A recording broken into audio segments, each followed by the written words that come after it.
Allô tout le monde, bienvenue à un autre épisode de C'est quoi ta spécialité? Aujourd'hui, on a reçu Dr Grandjean Lapierre, qui est infectiologue et microbiologiste au CHUM à Montréal et qui est aussi impliqué beaucoup dans la recherche sur la tuberculose au Québec, mais aussi à Madagascar. Oui, puis c'était vraiment une discussion super intéressante. On en a appris beaucoup sur le volet clinique, mais aussi le laboratoire qui est microbio-immunologie, qu'on ne connaissait pas. Puis également, on a appris beaucoup sur un programme de recherche clinicien qui te permet de faire à la fois de la recherche tout en ayant ton côté clinique. Fait que je vous suggère fortement de l'écouter si c'est quelque chose, un domaine qui vous intéresse ou vous voulez juste susciter une nouvelle intérêt dans un domaine qu'on connaît peu. C'est vraiment un podcast qui est fait pour vous. Exact. Bon épisode! Donc, avant de commencer l'épisode, j'aimerais ça remercier notre commanditaire officiel, Archer. Archer, c'est une firme de finance qui se démarque vraiment par sa simplicité, sa rapidité d'exécution et son expertise. Oui, puis c'est une firme qui est spécialisée en médecins. Donc, n'hésitez pas à les contacter là, si vous avez des questions par rapport aux bourses, à la marge de crédit, à des assurances invalidité ou à des options de placement. Oui, puis en plus, les rendez-vous sont gratuits. Donc, on met le lien en dessous du vidéo. Pour vrai, vous ne perdez rien à aller les rencontrer. Ça vaut la peine.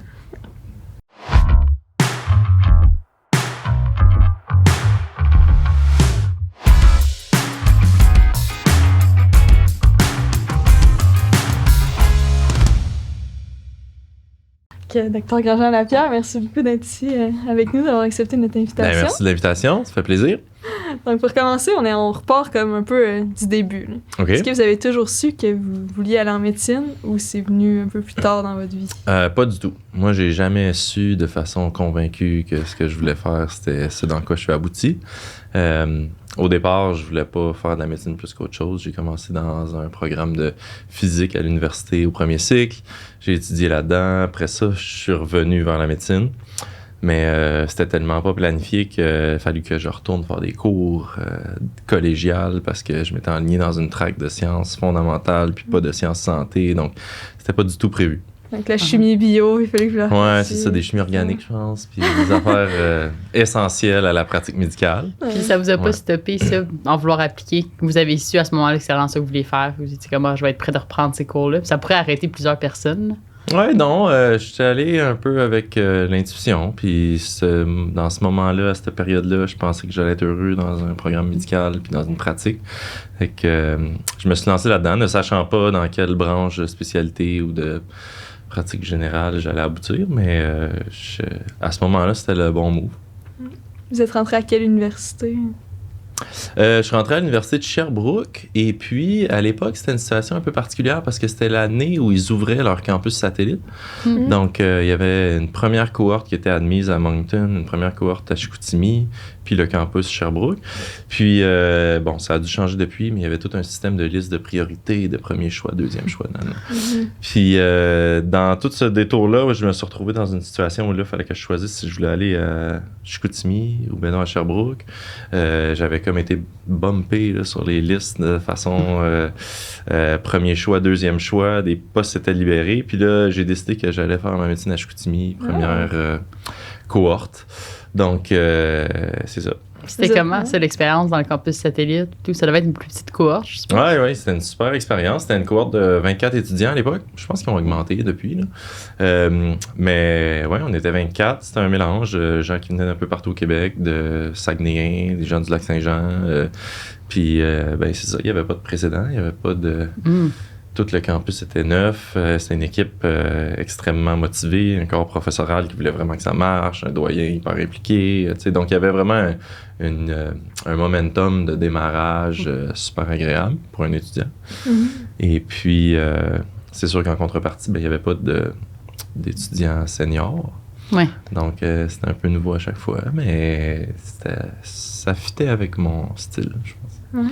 Puis, y avait-tu quand même des opportunités de voir différentes spécialités, mettons, à Chicoutimi? Mm-hmm. Ouais. Ouais, je pense que Chicoutimi, dans les hôpitaux du Québec, ça se classe très bien. Là. Mm-hmm. C'était un hôpital qui, déjà, même avant d'avoir un programme, avait quand même une culture académique de par son affiliation avec l'Université de Sherbrooke pour la formation clinique. Donc, ils ont de la neurochirurgie, de la chirurgie cardiaque, vasculaire, ils dialysent, ils ont de l'onco. Donc, c'était pas mal, l'offre de service était du moins amplement suffisante pour former des étudiants au cycle MD. Puis ils avaient déjà des résidents dans toutes sortes de spécialités. Donc, je pense que c'était juste d'ajouter là, vraiment pour eux la partie formation académique de base. Puis, en tout cas, moi, ce que j'ai vécu, c'est sûr que je suis un peu moins connecté maintenant, mais ce que j'ai vécu, c'était toute une équipe qui, c'est ça, était tellement motivée que ça pouvait pas échouer. Là.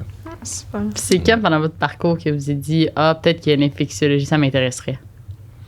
Ça, c'est arrivé assez tardivement parce que moi, au départ, je voulais faire de la médecine de famille, je voulais faire de l'urgence. J'aime beaucoup les conditions... j'étais attiré par les conditions médicales aiguës qu'on peut régler. Chacun son trip. Puis, donc, je me voyais comme en pratique d'urgence. J'avais eu beaucoup de modèles de rôle qui étaient dans cette pratique-là, puis il y avait des organisations de vie, puis de famille, puis de pratiques médicales qui me semblaient fitter avec à quoi j'aspirais.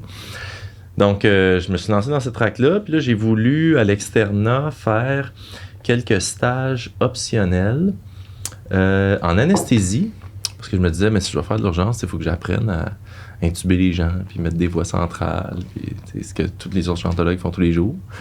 Donc, j'ai tenté d'avoir un stage en anesthésie dans la région d'où je venais, et puis c'était pas possible. Puis le seul stage qu'il y avait, c'était un stage d'infectio. J'ai dit, ben tant pis, je n'apprendrai pas les voies centrales, mais je vais apprendre les antibiotiques, puis je vais aller faire mon stage d'infectio à la maison. Puis finalement, après ce stage-là, ben je dis, ah ben c'est le fun, puis c'est ça que je veux faire maintenant. Ah ouais, ça a changé avec un stage. Choix. Ouais. Qu'est-ce que vous avez aimé tant que ça dans votre rotation? Ben j'ai retrouvé cet contexte de pratique-là, de rencontrer des problèmes aigus. Qu'on diagnostique, qu'on adresse. Il y a toujours beaucoup de... C'est très dynamique dans la prise en charge des cas parce que les infections, généralement, ça évolue rapidement ça guérit rapidement, la majorité du temps. Donc, c'était vraiment... Il y avait beaucoup de cas. On investiguait, on traitait, on était témoin de guérison, ça rentrait dans l'ordre. Donc, ça, j'aimais ça. Puis... Ce que j'avais pas anticipé, mais que j'ai réalisé dans ce stage-là, c'est qu'il y avait toute une composante de laboratoire, diagnostic, qui était vraiment prise en charge puis supervisée par le clinicien, microbiologiste, infectiologue. Donc ça me ramenait un peu à mes premiers amours de sciences fondamentales. Et puis ma chimie organique essentielle que j'avais dû fraîchement faire faite dans mon retour au cégep. Donc, c'est ça. Je trouvais que la balance entre l'aspect laboratoire, qui est un rythme de travail très différent, où c'est qu'il y a beaucoup plus de gestion, beaucoup de ressources humaines, beaucoup d'enjeux d'assurance qualité, de vraiment voir la pratique avec une lunette plus macroscopique, plus d'approche par protocole, gestion de système, qu'on n'a pas beaucoup en pratique clinique. C'est toujours du 1 à 1 avec un patient, une situation aiguë. Donc, je trouvais ça séduisant d'avoir un peu accès aux deux rythmes en alternance. Donc, c'est ce qui m'a aussi intéressé à ça. Puis à l'époque, moi, je voulais faire... Finalement, je fais pas ça dans la pratique, mais quand j'étais externe dans ce stage-là, je m'étais dit que je voulais faire des infections virales chroniques, puis que je voulais faire de l'hépatite puis du VIH, puis il y avait une pratique un peu communautaire avec des clientèles défavorisées que j'aimais, puis dans laquelle j'étais confortable. Puis je me suis dit, je vais faire ça, puis bingo. Puis, vous avez dit que vous êtes retourné faire le stage à la maison. C'est où ça, à la maison, c'est là? Ben moi, je suis allé... À la base, je suis originaire des Îles-de-la-Madeleine, puis j'ai grandi sur la Rive-Nord de Montréal, dans la banlieue, à Sainte-Thérèse. OK. Fait que vous êtes retourné aux îles ou sur la Rive-Nord? Je suis retourné, j'ai fait mon stage d'infectiologie à l'hôpital de Saint-Jérôme. OK. Ouais. Est-ce que vous étiez tenté de retourner travailler là après? Vous avez tant aimé ce stage-là, ouais? Non, parce que après ça, les superviseurs que j'ai eus, il y en a qui étaient encore là, il y en a qui étaient ailleurs. Tu sais, une résidence, c'est quand même long. Puis on est exposé à plein d'autres choses. Donc, non, ça n'a jamais été pour moi une considération d'aller travailler à Saint-Jérôme. pas que... En effet, j'avais eu un super stage, puis ils ont une équipe en infectio qui est vraiment dynamique, mais ça n'a pas été dans mon plan de match. Fait que là, après ça, est-ce que vous avez repris des électives en infectiologie? Genre, si vous avez changé un peu le plan, comment ça allait et tout? Pas vraiment, parce que l'externat de Sherbrooke, c'est un externat qui était compacté aussi, là, comme tout le programme. Donc, puis les stages à option arrivent vraiment précocement. Donc là, j'avais eu comme mes stages à option, puis il me restait un stage à option qui était après mon match. OK. Donc, c'était pas vraiment possible de prendre d'autres stages. Par contre, je m'étais organisé des espèces de journées d'observation entre 2 stages. J'avais un peu menti sur mes absences pour pouvoir aller faire des rotations dans un autre milieu, pour pouvoir faire comme ce qu'on nous dit de faire, là, de rencontrer des gens qui sont impliqués dans les programmes, puis dans la sélection des candidats, puis qu'on me connaisse. Puis fait que j'avais fait ça. Ça a-tu aidé? Vous dites ça avec un ton comme si finalement ça a pas changé? Ouais, ça a marché. Okay. J'ai été admis, mais pour ça ou pour autre chose, je sais pas. Là. Ouais. Vous avez été, dans le fond, c'est ça, vous avez fait, c'est premièrement en médecine interne, ensuite un rematch en... Ben non, le programme était différent à l'époque. Là, maintenant, c'est comme ça, c'est un CARMS successif, comme dans toutes les spécialités de la médecine interne. Mais à mon époque, c'était un programme d'entrée. Donc, on rentrait en microbio-infectio, adulte, parce qu'il y a aussi un programme pédiatrique. Et puis, dans le programme adulte, on devait choisir un programme de 5 ans où on fait 2 ans de tronc commun et 3 ans de micro-infectio, ou un programme de 6 ans où on fait le tronc commun de médecine en bonne et due forme avec un examen, et les 3 ans subséquents de la même façon. À l'époque, c'était ça le choix qu'on devait faire. Et puis, donc, moi, j'ai fait médecine interne avec les certifications, puis après ça, l'infection microbio. Mais maintenant, ce système-là a changé, puis c'est uniforme dans les facultés du Québec. On doit entrer en médecine. Et puis, on doit appliquer, comme tout le monde, un CARMS dans la 3e année là, pour la surspécialité. Puis, les programmes de formation au Québec sont toujours conjoints. Donc, quand on match en microbio-infectio, même si c'est 2 collèges royaux différents avec 2 programmes au sens du collège royal, toutes les universités font ça dans un package infection-microbio. Puis, c'était comment faire les 3 années de médecine interne quand vous saviez déjà, après ma bac, que vous alliez aller en microbio-infectio? Ben, c'était le fun. C'est sûr que j'avais pas de questions à me poser sur qu'est-ce que j'allais faire. Puis j'avais pas non plus à préparer un autre match, une autre application, un autre dossier à réseauter. Moi, je dis toujours que la résidence, ça devrait pas être un plan de carrière. Mais c'est sûr que, veux pas, quand on a cette incertitude, puis c'est humain, tout le monde veut faire quelque chose qu'il aime dans la vie. Donc, on est toujours tenté de bien se positionner, choisir nos stages optionnels, tout ça. Mais en étant admis d'entrée de jeu, c'est sûr que ça enlève une certaine pression. Pardon. Cela dit, j'ai adoré la médecine interne, puis j'ai pas... C'est pas parce que je savais que j'allais aller dans une spécialité déjà dès le départ que j'ai pas profité de mes 3 années puis que je me suis pas investi à plein là-dedans. Je trouvais ça le fun pendant. Puis j'étais aussi sous l'illusion que quand j'allais devenir microbiologiste infectiologue, j'allais faire plus de médecine interne que j'en fais maintenant parce que je trouvais ça le fun. Mais c'est ça. À un moment donné, le tourbillon nous emporte puis le temps manque puis on focalise sur ce qu'on doit faire. Pour des gens à notre stade, là, en tout cas pour moi, tout ce qui est infection, c'est tellement de stock. Là. Moi, je trouve que c'est comme tellement difficile à absorber. Mais une fois dans la résidence, est-ce que c'est plus facilement absorbable pour un résident que... Ouais, je sais pas. C'est sûr qu'il y a comme une espèce de... Tu sais, toute expérience traumatique vient avec une espèce d'amnésie défensive après ça. Tu sais, comme les collèges royaux. C'est toujours... Tout le monde dit tout le temps c'était pas si pire. Là. Pendant, c'est pire. Ah ouais. Pendant, c'est difficile. Puis oui, il y a beaucoup de choses à mémoriser. Puis la systématique bactérienne, l'identification des virus, tu sais, c'est beaucoup de... moi, ça m'inquiétait parce que c'était beaucoup d'apprentissage, de mémorisation. Par rapport à d'autres spécialités, tu sais, qui sont plus peut-être mécanistiques, où là, on se dit, ben, si tu comprends, tu le sais, tu sais, tandis qu'en infectiologie, c'est vrai que si tu sais pas que ça existe, cette affaire-là, tu le sais pas. Par contre, en infectiologie, il y a un cursus qui est somme toute assez fini, tu sais. Des infections, c'est vrai qu'il y en a beaucoup. Mais puis de temps en temps, il y en a des nouvelles. On a vu ça récemment. Mais tu sais, ça reste que c'est quelque chose où on est capable de systématiser une investigation, de fonctionner par syndrome, de connaître certaines listes de pathogènes, tu sais, qui peuvent être responsables de telle ou telle présentation clinique. Les grandes catégories. Oui, puis même si on veut aller pas dans les grandes catégories, tu sais, dans le livre de médecine d'infectiologie, les virus, quand on les a tous vus, on les a tous vus, tu sais, il n'y a pas des choses qui, à part une pandémie de temps en temps, tu sais, c'est assez circonscrit. Bon, les manifestations peuvent être diverses puis atypiques, mais une fois qu'on est passé à travers cette espèce d'éventail de possibilités-là, ben ça devient une spécialité agréable parce qu'on a un sentiment de maîtrise. C'est vrai qu'il y a beaucoup de choses. Puis c'est vrai que la résistance aux antibiotiques, c'est un problème émergent, puis que là, les antibiotiques qu'on utilise, puis les traitements, ça change beaucoup. Mais tu sais, tout se modernise là, dans les spécialités autres.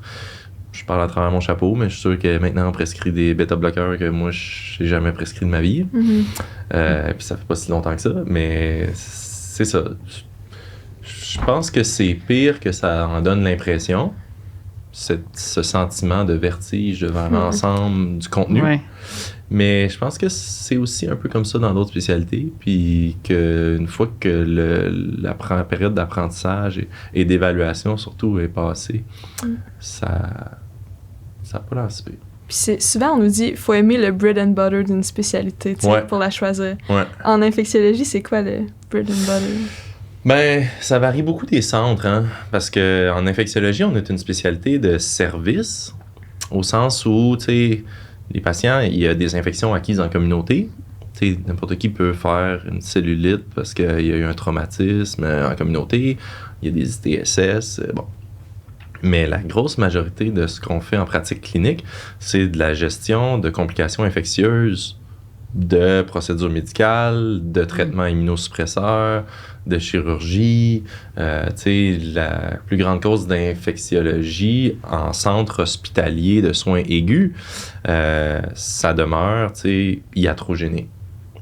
Parce que la grande majorité des infections communautaires sont traitées en première ligne par les médecins qui travaillent en plus de proximité avec la communauté. Puis en spécialité, on n'est pas sollicité pour de la pneumonie acquise en communauté d'un patient qui n'a pas de critères d'hospitalisation, par exemple. Donc, c'est sûr qu'en spécialité, ce qu'on voit, c'est beaucoup ce qui émerge du milieu dans lequel on travaille. Fait que si c'est un milieu qui a une grande vocation de chirurgie spécialisée, ben il y a beaucoup d'infections post-opératoires. Si c'est un grand centre d'oncologie, ben il y a de la neutropénie fébrile puis des infections opportunistes d'oncologie. Si on est dans un centre où il y a de la transplantation, ben là, c'est de la gestion post-transplantation de conditions infectieuses. Donc, le bread and butter, tu sais, pour moi, il est très différent de ce que ça serait pour un infectiologue qui travaille à Sept-Îles ou à Saint-Jérôme. Ou, bon. Mais dans ma pratique de centre académique au CHUM, c'est sûr qu'on a un gros volet chirurgical, un gros volet oncologique, puis on est un centre de transplantation. Fait que c'est surtout ça que sur la garde clinique qu'on voit. Puis, comment ça fonctionne exactement? Vous dites que vous êtes un volet de service, donc on vous appelle en consultation. Vous allez là, mais vous n'allez pas en consultation à tous les gens qui ont des infections. Ben, c'est ça qu'on espère. Non, on va pas à toutes les infections. Ça fonctionne sur base de demande de consultation. Fait que si un médecin, son équipe, les résidents ont un patient qui présente une condition infectieuse pour laquelle ils ont débuté un traitement empirique de première ligne qui ne semble pas fonctionner ou qui les inquiète ou que le patient a des comorbidités, des interactions médicamenteuses, des allergies qui font en sorte que c'est un peu plus spécial puis qu'on doit aller vers des traitements de deuxième ligne ou que la poursuite ou l'arrêt du traitement dans le timing n'est pas clair. Bien, c'est surtout dans ces cas-là où on est sollicité. Puis vous rendez sur place. Ouais. Est-ce que vous évaluez le patient? J'ai un peu de la misère à comprendre la job. Fait qu'on arrive le lundi matin, puis là, c'est notre tour d'être de garde aux étages en infectiologie. Donc, on a un pagette ou un téléphone cellulaire pour les plus modernes. Puis là, s'il y a un oncologue qui a donné de la chimio il y a une semaine à un patient puis qui arrive à l'urgence puis fait de la fièvre, bien là, il nous appelle. Puis oui, on se déplace, on va évaluer le patient, on le questionne, on l'examine, on révise ce qu'il y a eu comme traitement, c'était quoi ses facteurs de risque avant qu'on l'immunosupprime pour des infections latentes, occultes, c'est quoi ses expositions contemporaines aux problèmes infectieux, est-ce qu'il y a des facteurs de risque particuliers, est-ce qu'il a été hospitalisé récemment, donc plus à risque pour des germes nosocomiaux, est-ce qu'il avait été dépisté pour certains pathogènes, puis là, ben, on fait un diagnostic probabiliste, puis on prescrit des analyses microbiologiques, des cultures, des sérologies. Puis vous allez en lab les faire? C'est la composante laboratoire qui... Oui, là après ça, ces échantillons-là s'en vont au laboratoire. Puis le laboratoire, ben c'est pas pour une journée donnée la même personne qui fait le clinique puis le laboratoire, parce que c'est des rotations occupées en clinique.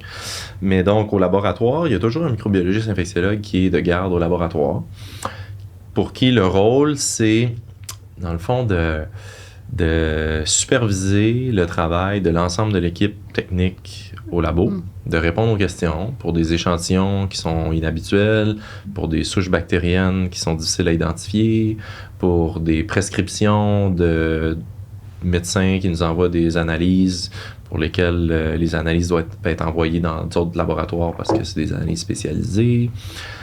Toutes les analyses pour lesquelles un résultat final est émis par notre laboratoire doivent être validées par un microbiologiste qui s'assure que c'est pas des résultats aberrants puis que l'ensemble des techniques qui ont été utilisées sont conformes.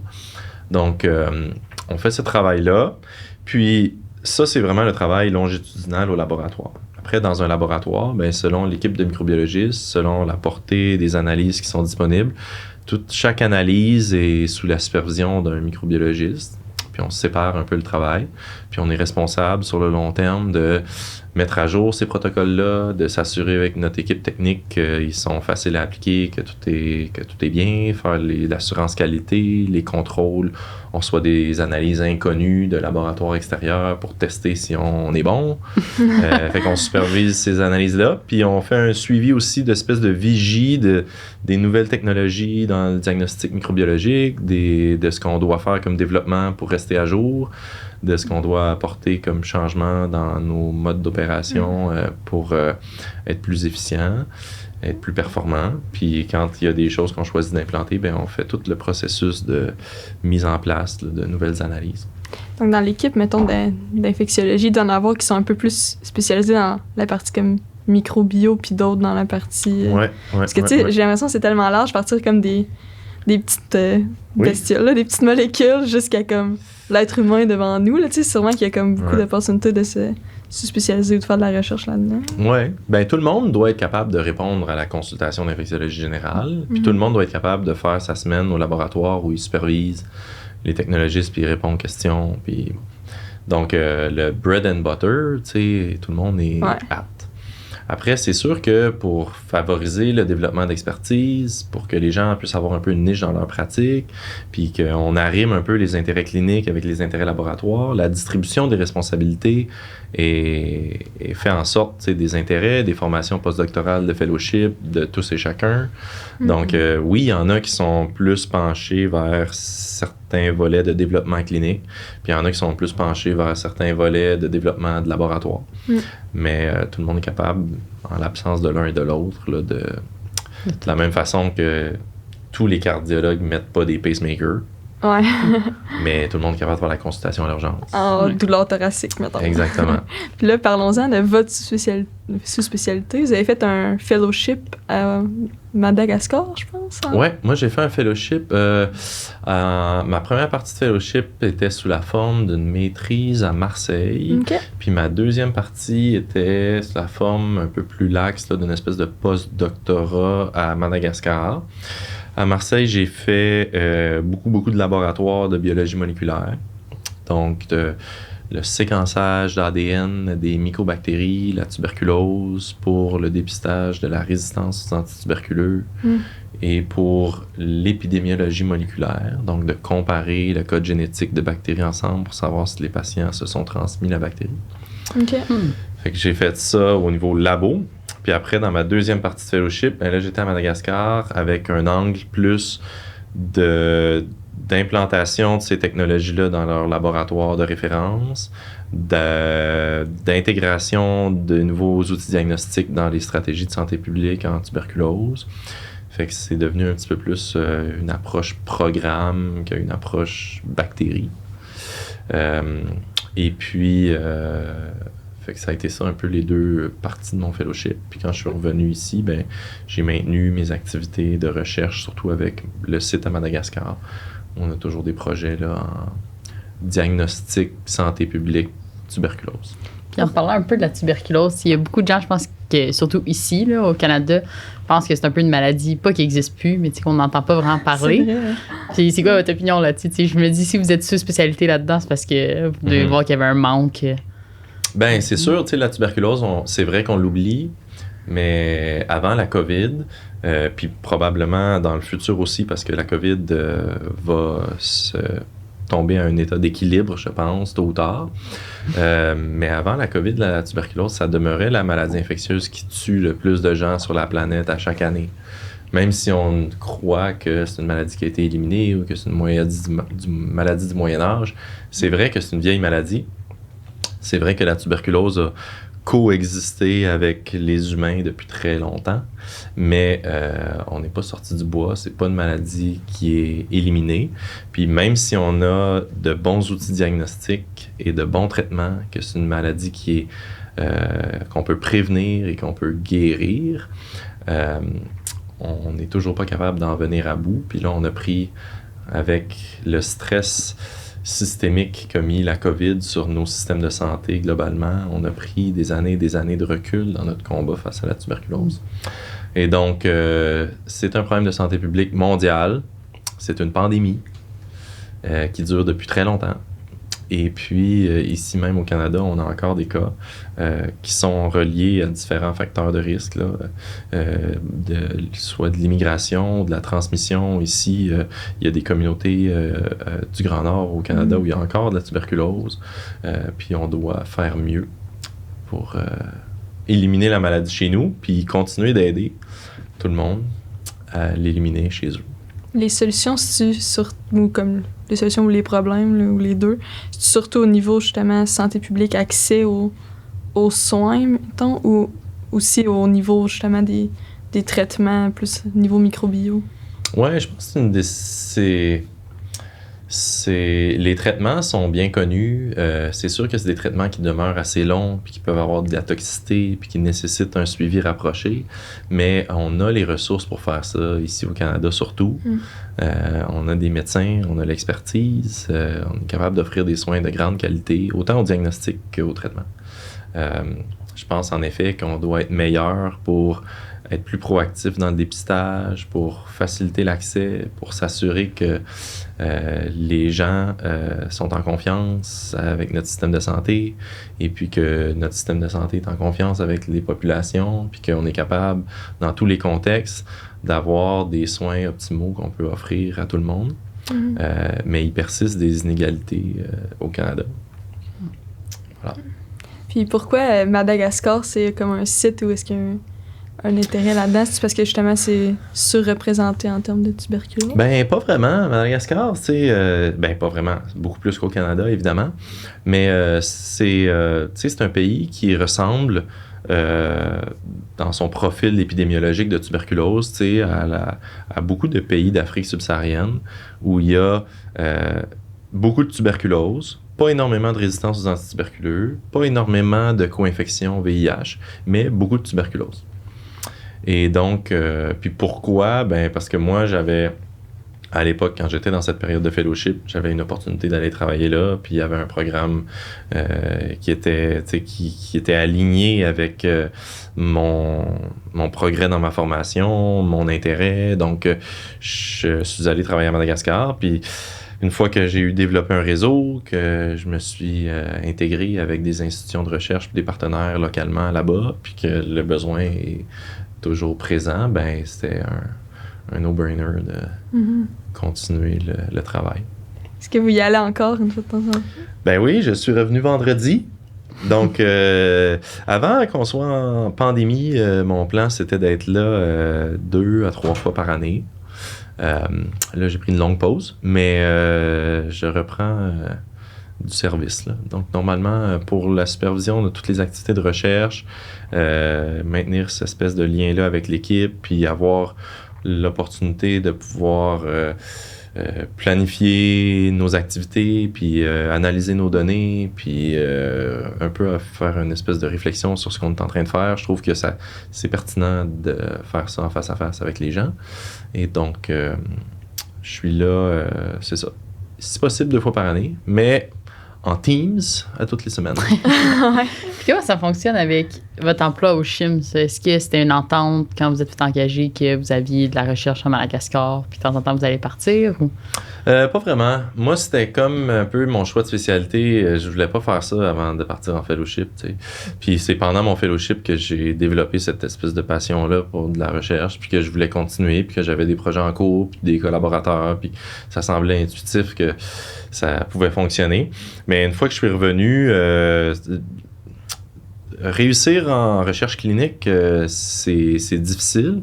Puis je dis pas ça en insinuant que moi j'ai réussi. C'est vraiment un processus qui est compliqué, qui est très compétitif. On a un programme au Québec qui est un excellent programme, qui est celui de chercheurs cliniciens du Fonds de recherche en santé Québec, qui permet aux cliniciens de protéger du temps, d'assurer une rémunération qui est compétitive avec le reste de leurs associations de pratique, mais d'avoir l'opportunité d'être protégé pour faire des activités de recherche.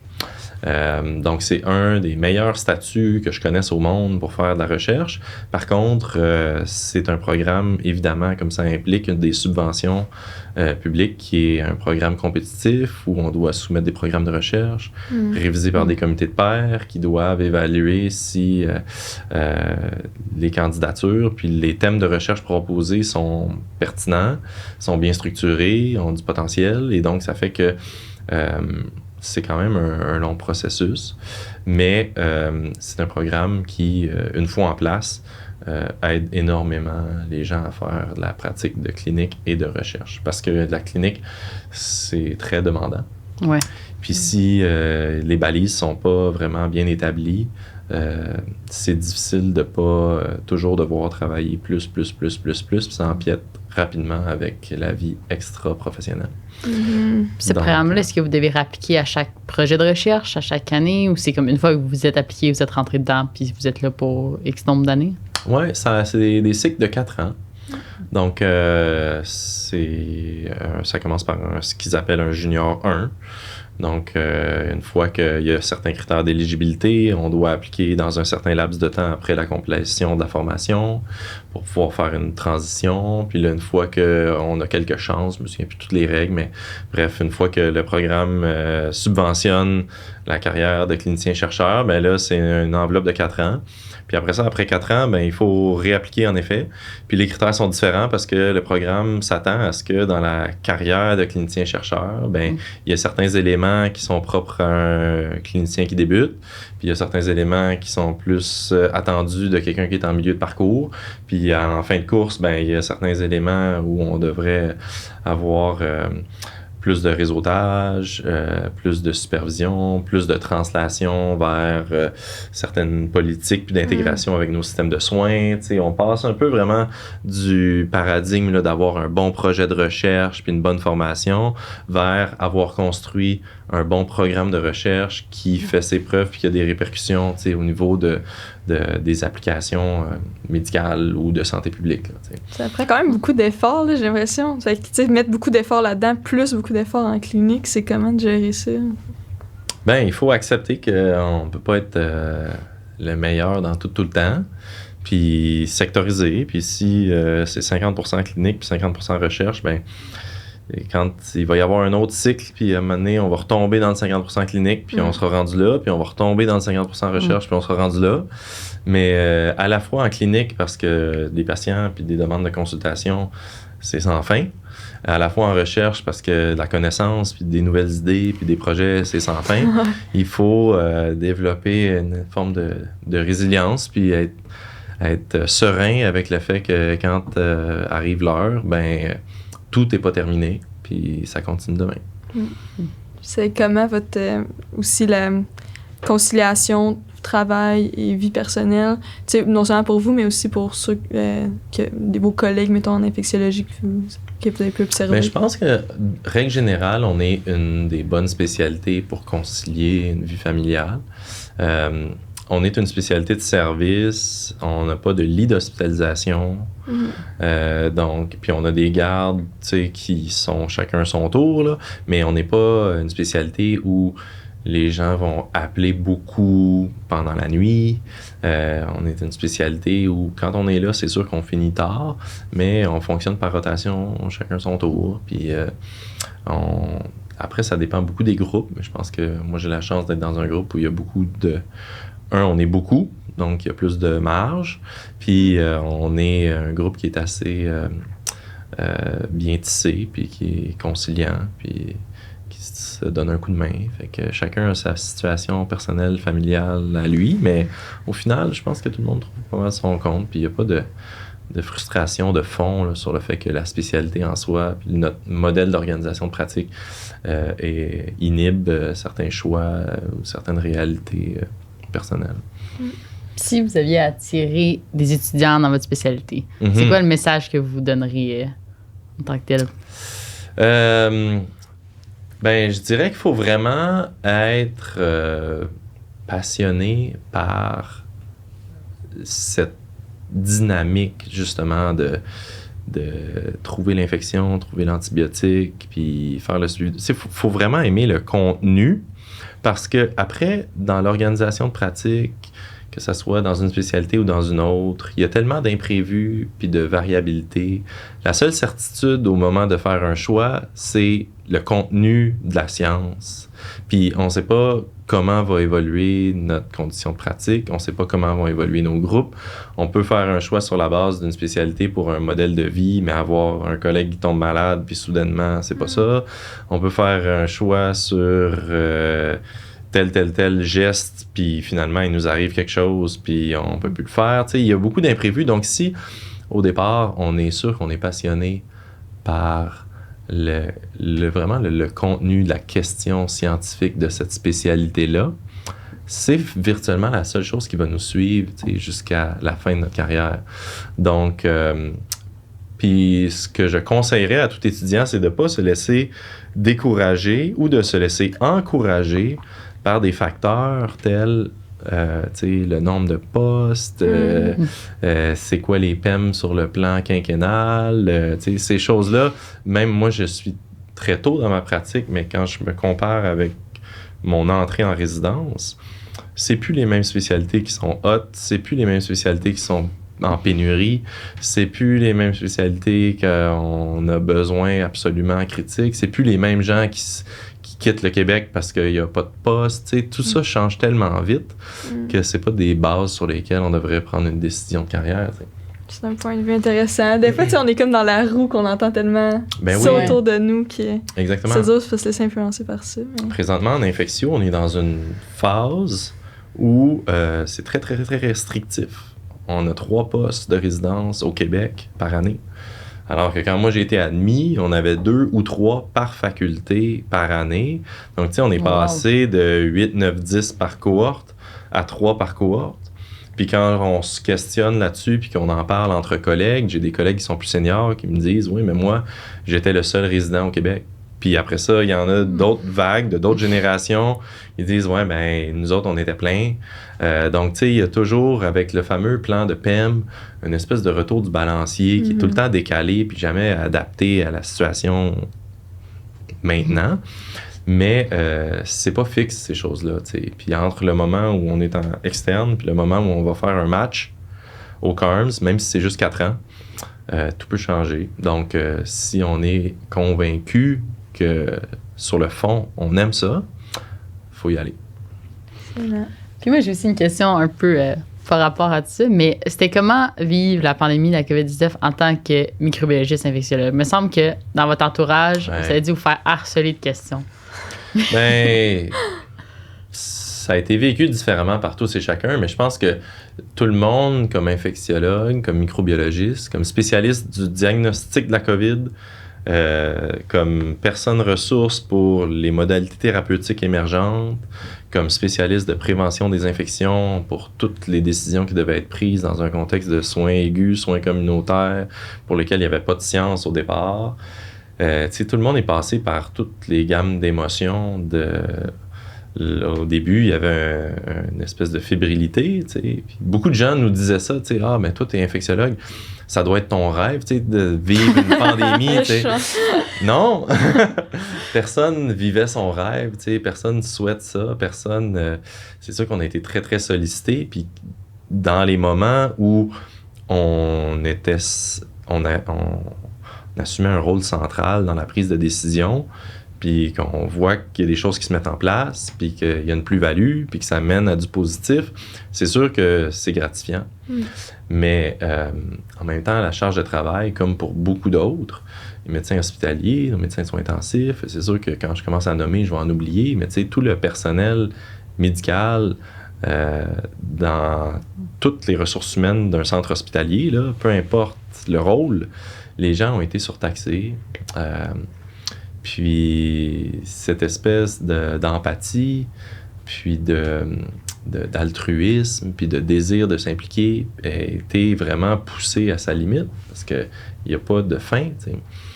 Donc, je pense que tout le monde l'a vécu différemment. Si tu as une famille à la maison, si tu vis seul, là, qu'est-ce que ça veut dire quand tu peux plus sortir, puis que tu es confiné? Il n'y a pas 2 microbiologistes, je pense, qui ont eu la même pandémie.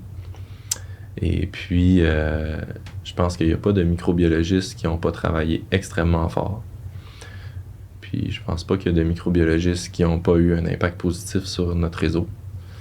Donc, mais après, tout le monde a eu sa petite montagne russe là, d'excitation, d'ambition, de déception, de frustration, comme les Québécois, finalement. Ouais. C'est ça, tout le monde a eu c'est oh et c'est oui, bas. Non, oui, non, masque, pas masque. Ouais. Excellent. Bon, ben merci. Avez-vous quelque chose à plugger à nos auditeurs avant de... Non, je pense qu'on a couvert pas mal ce que je fais dans la vie. Ouais. Fait que, je vous encourage à considérer, si c'est une spécialité qui était inconnue pour vous, à vous renseigner. Et puis, si la recherche clinique vous intéresse, c'est aussi quelque chose dans lequel on a beaucoup de besoins. C'est une super pratique. Donc, pour des gens qui sont en formation médicale, même si c'est des spécialités qui sont moins fréquentes, puis pour lesquelles on a moins de modèles de rôle, parce qu'il n'y a pas beaucoup de microbiologistes au Québec, ça vaut quand même la peine d'aller jeter un petit coup d'œil puis de voir si c'est pour vous. Ouais, excellent. Ben, merci beaucoup, c'était vraiment plaisant de vous avoir. Ouais. Puis à nos auditeurs, n'oubliez pas d'aimer notre page Instagram, Facebook, abonnez-vous à notre chaîne YouTube. Faut faire le pouce. Puis parlez-en à vos amis. Ouais. Merci. Merci.